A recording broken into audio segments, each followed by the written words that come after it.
Hey, hey, hey! Kiln number 2, glaze fire. So let's see what we have. Still a little warm in here. This thing's been cooling down for hours. So this one's we've got a mixed load. Oh, this is cool. All right, we've got some mugs here, some very cool thank you mugs. These have antique blue with malted spice. Those are very, very nice. And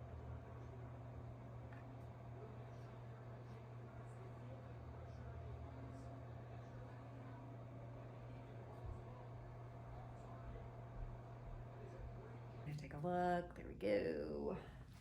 So very cool. This is oh, this turned out really nice. This is a flower pot. I still have to make a base for it, a drainage bowl, but that's great. Okay, this is a red clay that I have not fired before in a black cast iron finish, and that actually turned out pretty cool. That's an experimental piece. How you doing? Oh, look at you. You're so good. You're such a good boy. Kaiser, you're a baby dog.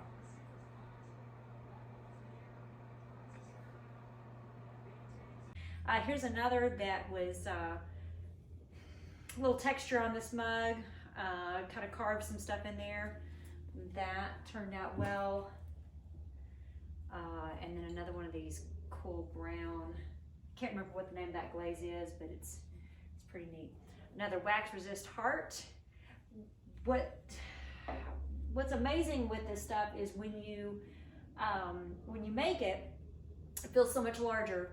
When you fire it the first time in a bisque fire, this is going to be great for a little succulent in the red. But everything shrinks, and by the time you've got your finished product, it's shrunk up to 12%.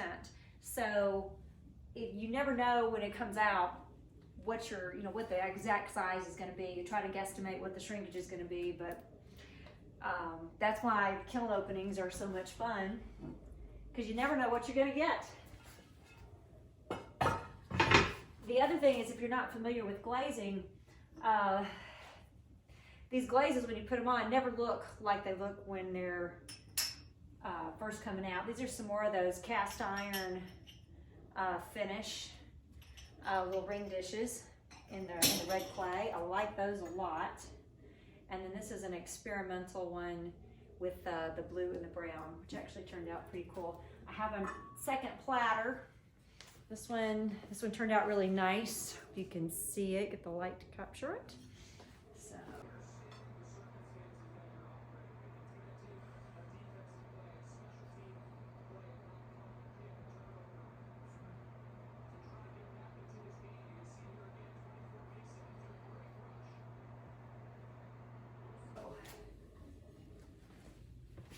But yeah, when you put these glazes on, the blue doesn't look like blue. So many things go on brown and they come out different colors, and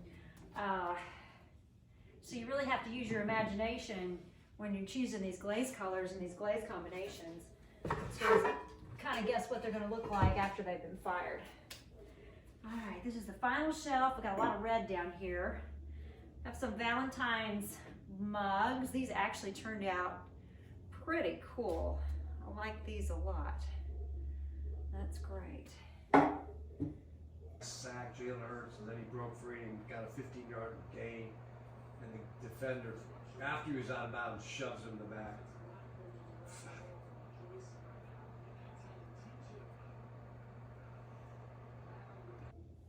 Got one more here.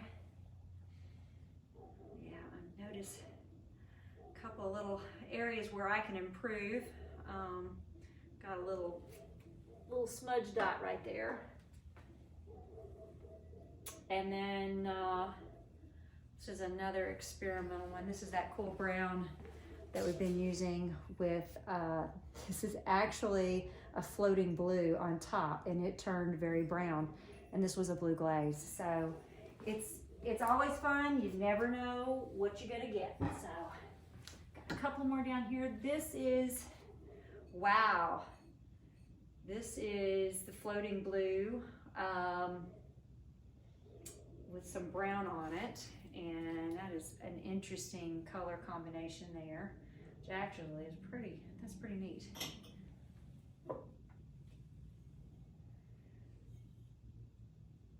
And then this is a cat mug and a thank you mug. Oh wow. Oh wow, that is amazing.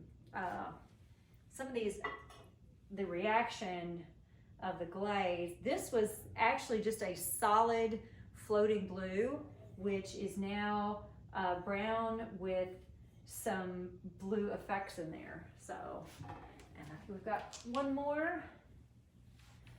Oh wow, this is a Dog Mom, and again it's brown with the blue, and then the inside actually is blue, which you probably can't see that really well, but it's amazing how this stuff reacts to the different temperatures. So very cool.